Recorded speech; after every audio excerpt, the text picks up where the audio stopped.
Voici la deuxième sortie où les Camerounais remarquent que tu n'es pas apte.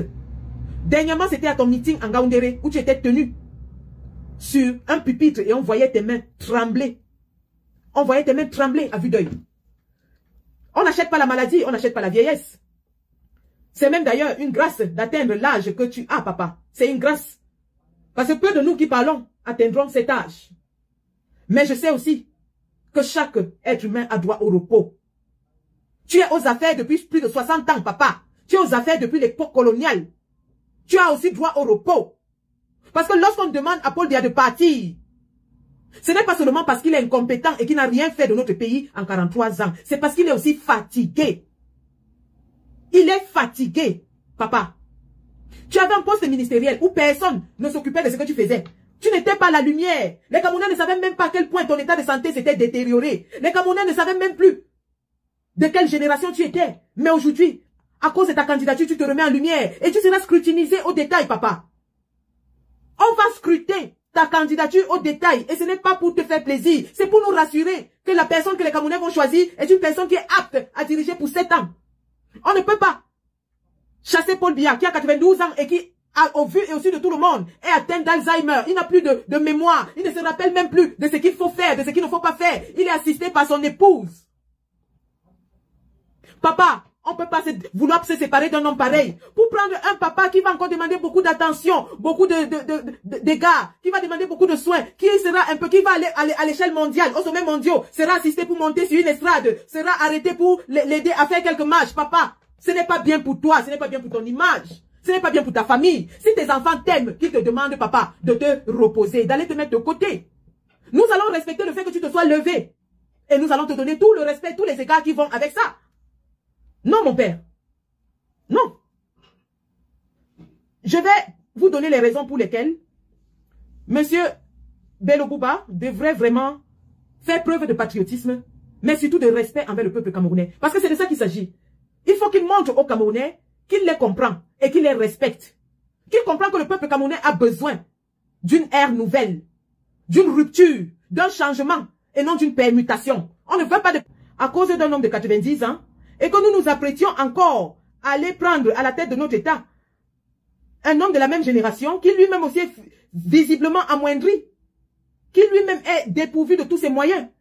Je suis encore dans le respect. Je répète, je dis bien, je suis encore dans le respect. Mais si M. Bello Bouba ne veut pas respecter le peuple camerounais, eh bien nous allons lui manquer de respect. Si M. Bello Bouba refuse de respecter le peuple camerounais en lui donnant l'alternance dont il a besoin, s'il persiste dans sa posture à faire croire aux Camerounais qu'il est capable, qu'il peut diriger et qu'il va diriger, eh bien nous allons lui manquer de respect. Ça fait longtemps, ça fait 1 mois, un peu plus, ça fait presque 6 semaines.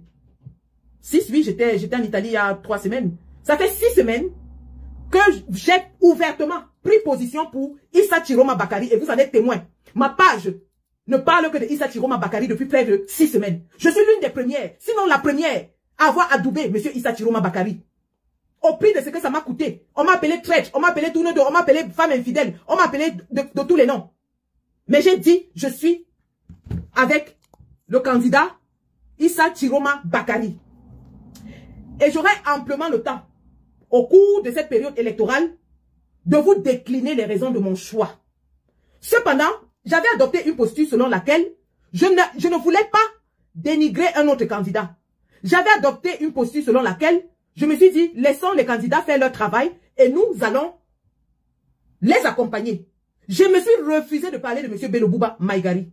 Mais je me rends compte qu'au fur et à mesure que le temps passe, notre papa ne veut pas faire ce qu'il faut pour qu'il y ait alternance dans notre pays et continue de se présenter comme l'homme de la situation. Or, au vu de son état physique, M. Bello Bouba Maïgari est extrêmement atteint. Je vais vous donner tout de suite mon avis de clinicienne sur les observations physiques que je viens de faire avec vous dans cette vidéo. Si vous voulez que je vous dirai que M. Bello Bouba présente des signes cliniques de la maladie de Parkinson avancée. M. Bello Bouba Maïgari présente des signes cliniques de la maladie de Parkinson avancée. De Parkinson, c'était Mohamed Ali, le boxeur.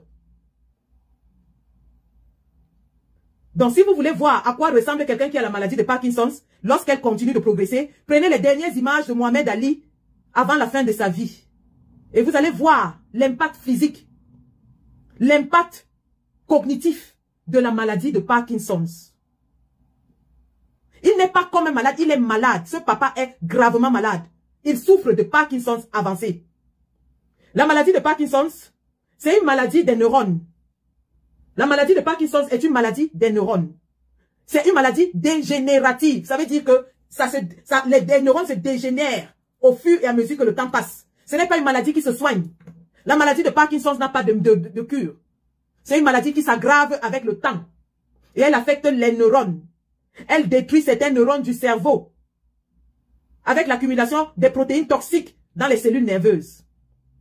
Et donc, quand les cellules nerveuses sont atteintes, qu'est-ce que vous observez? Vous observez donc cette dégénérescence physique que vous voyez. Vous observez un déclin cognitif, une perte de mémoire. On ne peut pas partir de Paul Biya qui, au sommet États-Unis, Afrique, il y a 3 ans, ne savait même pas là où il était, ne savait pas ce qu'il devait faire, demandait à son protocole pourquoi, pour venir maintenant nous mettre avec un papa qui n'arrive même pas à tenir 15 minutes debout. Une image qui m'a amené à sortir, c'est lorsque j'ai vu la posture de Bello Bouba avec Majesté Soukoudjou ce week-end. Alors là, j'ai dit vraiment, nous sommes foutus. Nous sommes foutus si ce papa insiste à vouloir prendre le pouvoir et si, par mégarde, il prenait le pouvoir. Nous sommes foutus. Regardez, sa posture politique est l'objet de tout un autre live que je vais faire. Si je suis obligé de le faire, je le ferai. Alors, je vais vous montrer. Regardez, Bello Bouba, il se tient le torse debout. Bello Bouba, le torse ne peut même plus. Il est voûté. Il a le torse voûté. Regardez bien l'image. Je ne sais pas ce que la boulimie du pouvoir a fait aux Africains. Je ne sais pas ce que la boulimie du pouvoir a fait aux Africains. Ce papa est fatigué. Il est d'une autre époque. La campagne n'a même pas encore commencé. Il somnole déjà dans les salons. La campagne n'a même pas encore commencé. Est-ce qu'il pourra parcourir les 360 communes? Est-ce qu'il pourra se tenir et faire des heures de meeting? Le papa a du mal à parler, il a du mal à se tenir, il a du mal à les mains tremblent, la tête est courbée. Pardon, ses enfants, ayez pitié de lui, ne l'humiliez pas. N'humiliez pas ce papa. Paul Biya est humilié parce que ça... Mais je pense que Bello Bouba, j'ai vu dans son équipe de campagne, il y a sa fille. Mademoiselle Bello, pourquoi vous laissez votre père se faire humilier comme ça? Nous ne sommes qu'au début de la campagne, bon sang. Vous pensez que les Camerounais sont encore dupes?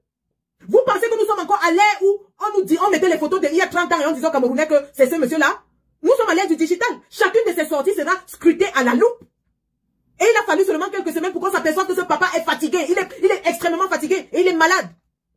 Si je m'en tiens même à ce que Ben Modo dit, Bello Bouba aurait rédigé une lettre pour demander au gouvernement la permission d'aller en évacuation sanitaire après les élections. D'après Ben Modo, qui est quand même proche de certains siècles. Si Bello Bouba demande la permission d'aller se soigner après les élections, ça veut dire qu'il reconnaît déjà que Paul Biya va gagner. Ça veut dire qu'il reconnaît que Paul Biya va gagner. Alors pourquoi est-ce qu'il se présente aux élections si lui-même il a déjà anticipé que Paul Biya va gagner? Pourquoi Bello Bouba veut faire ça au peuple camerounais? Pourquoi Bello Bouba veut ruiner l'espoir de notre peuple? Il a besoin de se soigner. Il souffre d'une maladie grave des neurones, une maladie dégénératrice. Dans 3 ans, M. Bello Bouba aura beaucoup de respect pour sa carrière, pour sa posture. D'ailleurs, certains continuent de l'appeler le Premier ministre parce qu'il fut le premier ministre de Paul Biya. Il a toujours fait preuve de loyauté envers Paul Biya. Au congrès du MRC en 2023, M. Bello Bouba était convié. Dès que l'honorable Ninjo s'est mis à tchouquer le féminin de Paul Biya, Bello Bouba s'est levé, il est sorti pour vous prouver à quel point il est loyal à Paul Biya. Depuis qu'il est sorti du gouvernement, il n'a pas tenu un discours de rupture. J'ai regardé une partie de son programme concernant les régions du Nord. Ouais, c'est sur la page de Boris, mais c'était un copier-coller du programme du RDPC. Il nous parle de statut spécial. Oh, c'est ce que le RDPC est en train de faire. Il n'y a pas de rupture entre ce qu'il propose et ce que le RDPC propose. Monsieur Bello Bouba, ça fait plus de 3 mois qu'il est sorti du gouvernement avec Issa Chiroma. Il est un homme d'une autre époque. Les Camerounais ont soif de quelque chose de nouveau. C'est un homme qui ne communique pas avec son peuple.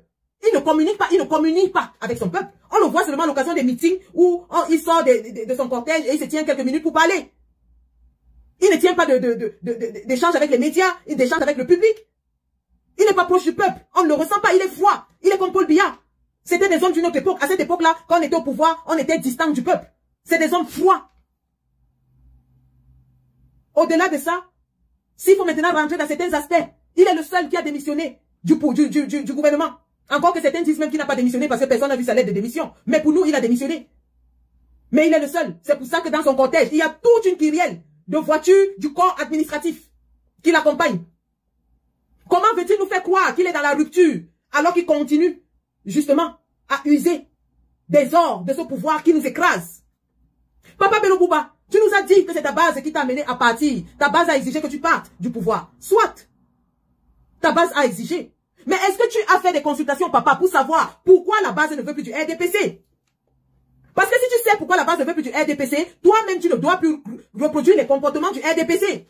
Parce que tu es en train de nous faire un copier-coller du RDPC. Tu es en train de nous faire un copier-coller du RDPC. Si la base t'a dit qu'ils ne veulent plus du RDPC, demande-leur pourquoi. Ils vont te dire que c'est parce que le RDPC en 43 ans n'a pas produit de résultats.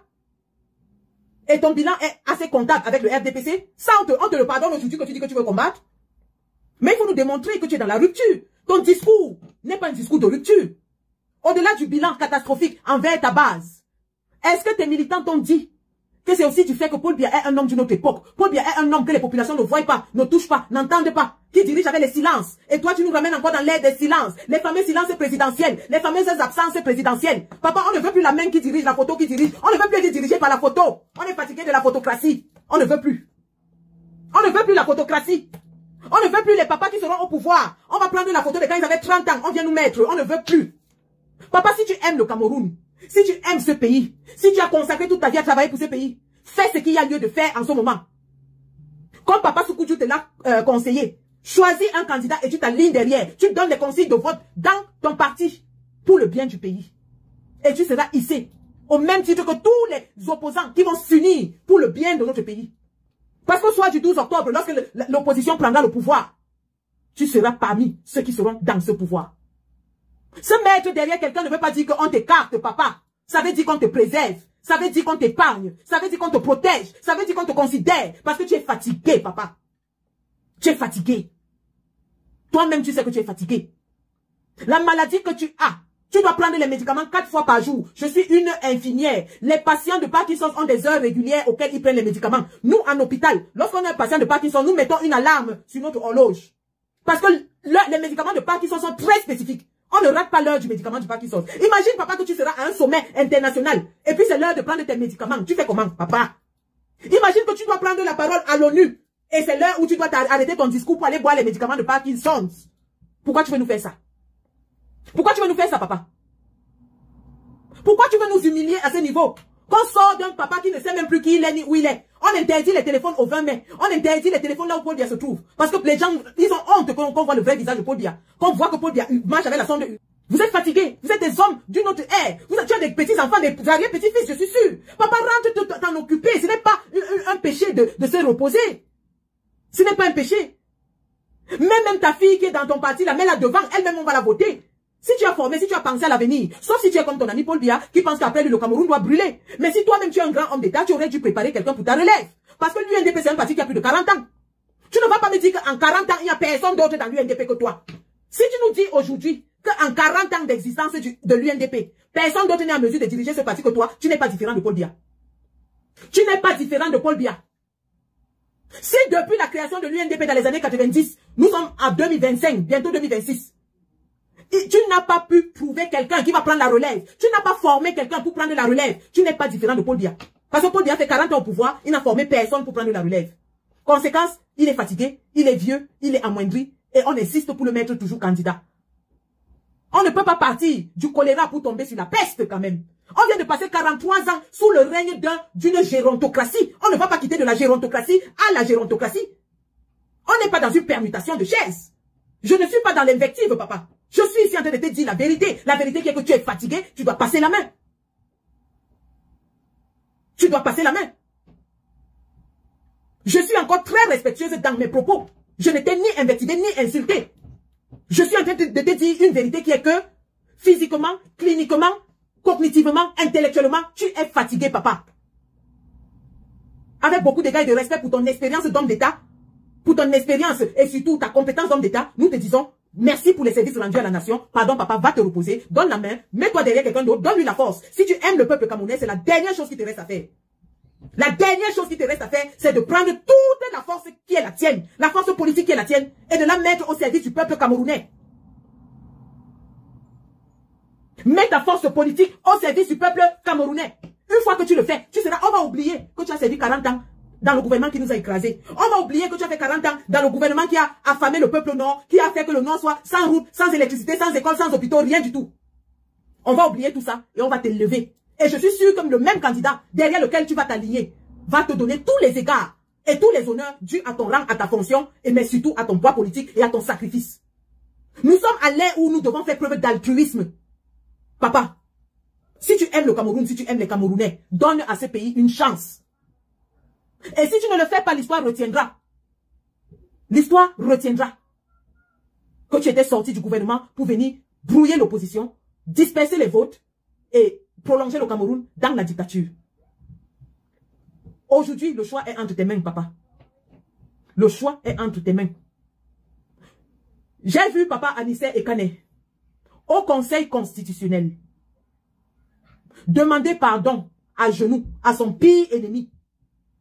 Et ça, c'est quelque chose que je n'oublierai jamais de toute ma vie. Et j'aimerais que ça soit inscrit dans les livres d'histoire de notre pays.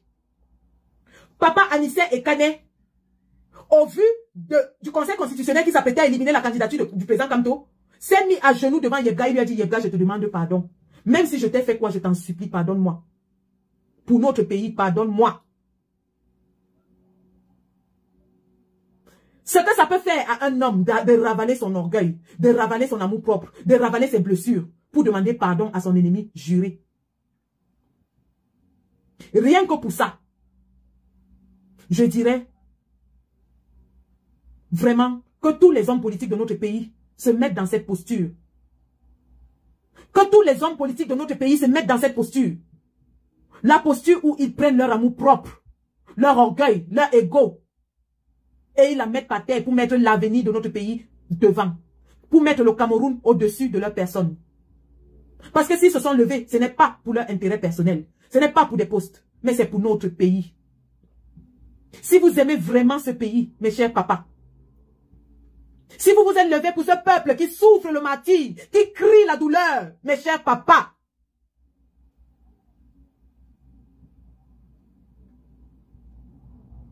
mettez un peu d'eau dans votre vin. Mettez une goutte d'eau dans votre vin. Et mettez-vous ensemble pour délivrer ce peuple. On n'en peut plus, on est fatigué. Ngongo nous a fatigués avec la crue. Ton ami Paul Biya, un dictateur, mais il faisait la dictature avec élégance. Les enfants qui sont là, ils te manquent de respect à toi-même, papa. Ngongo te manque de respect. Ngongo te méprise, il t'insulte. Il insulte tous les amis de Paul Biya, tous les vieux amis de Paul Biya qui sont restés au pouvoir. Les Laurent Esso, les René Sadi, les toi, puis les Ngongo, aide-nous à nous débarrasser de lui. Ce que tu vas faire là, on sait que tu es loyal envers Paul Biya. Mais ce n'est plus Paul Biya qui est là, c'est Ngongo qui est là. Nous, on veut se débarrasser de Ngongo. Il ne reste que quelques semaines, papa. Prends ton poids politique, tu mets à la disposition du peuple pour qu'on se débarrasse de Ngongo. C'est Ngongo qui a versé la DGE dehors. Personne ne peut plus parler, le Cameroun est devenu un état militaire. C'est Ngongo qui a versé le pays partout. C'est Ngongo qui met les prados noirs derrière tout le monde. Le même Ngongo va te manquer de respect, papa. Il va t'empêcher d'aller te soigner. Là où tu es là, si tu ne le fais pas, sache que les élections passent, tu n'iras pas te soigner. Tu seras interdit de sortir du pays, tu perds ton temps parce que Ngongo ne respecte rien ni personne. Il a pris la chisa, il a pris l'anga de ton ami. Toi-même tu as vu, vous les papas, vous êtes là. Un jeune comme Ngongo, il va chercher l'anga de son papa, il prend devant vous. Et avec ça, il vous piétine, il ne vous gère pas. Le pauvre papa Laurent Esso n'a même plus capacité. Les Moutiki, les amis de Paul Biya, Ngongo là, tu vas lire. Toi et ta famille, vous allez lire. Donc, papa, tu es logé à la même enseigne que nous. Tu es logé à la même enseigne que nous. Ton sort ne sera pas différent du nôtre. C'est la Prado noire qui va venir. Donc, ne crois pas que tu vas venir jouer un rôle et ils vont te reconnaître. Ngongo va te mettre dans le moulinex et il va t'écraser avec nous. Donc, j'allais te dire, c'était un court message pour dire à mon papa Bello. Papa, tu es fatigué. Tu es fatigué. La campagne électorale va t'exposer. Pour le moment, nous sommes encore polis, courtois, parce qu'on sait que tu as un rôle à jouer. Mais si à un moment donné, on se rend compte que tu es en train de jouer le rôle du dictateur, papa, on va te traiter au même titre que le dictateur. Donc, c'est avec beaucoup de respect que je suis venu te demander, papa, mets le Cameroun et le peuple camerounais devant et fais ce qu'il faut. Non seulement ça va t'élever et ça va t'inscrire dans l'histoire politique de notre pays, mais tu seras récompensé politiquement. Si tu es entré pour jouer le rôle du dictateur et que tu persistes à jouer ce rôle, tu vas entrer dans la poubelle de l'histoire. Et Dieu seul sait ce qu'un peuple en colère peut faire. J'ai retrouvé la vidéo de Issa Chiroma, qui lors d'une consultation avec les jeunes lui ont demandé comment il peut garantir qu'il va défendre la victoire au soir du 12 octobre. Il a dit aux jeunes d'aller voter et de rester dehors après le vote, de ne rien casser. Et les jeunes lui ont demandé, est-ce qu'il peut les rassurer qu'il ne va pas aller donner leur vote à Paul Biya? Issa Chiroma Bakari, le ministre, a répondu que s'il le faisait, les populations du Nord ont promis qu'il était... Les populations du Nord qui ne veulent plus de Paul Biya et du RDPC ont promis... Bello Bouba peut ne pas dire ouvertement qu'il soutient le dictateur, mais jouer le jeu du dictateur en dispersant les voix de l'opposition. Mais nous lui disons qu'autant il entre en campagne, autant nous allons aller en campagne et sensibiliser le peuple. Pour leur dire que tout leader qui n'entre pas dans la dynamique du changement est considéré comme un ennemi du peuple. Tout leader qui ne va pas entrer dans la dynamique du changement sera considéré comme un ennemi du peuple.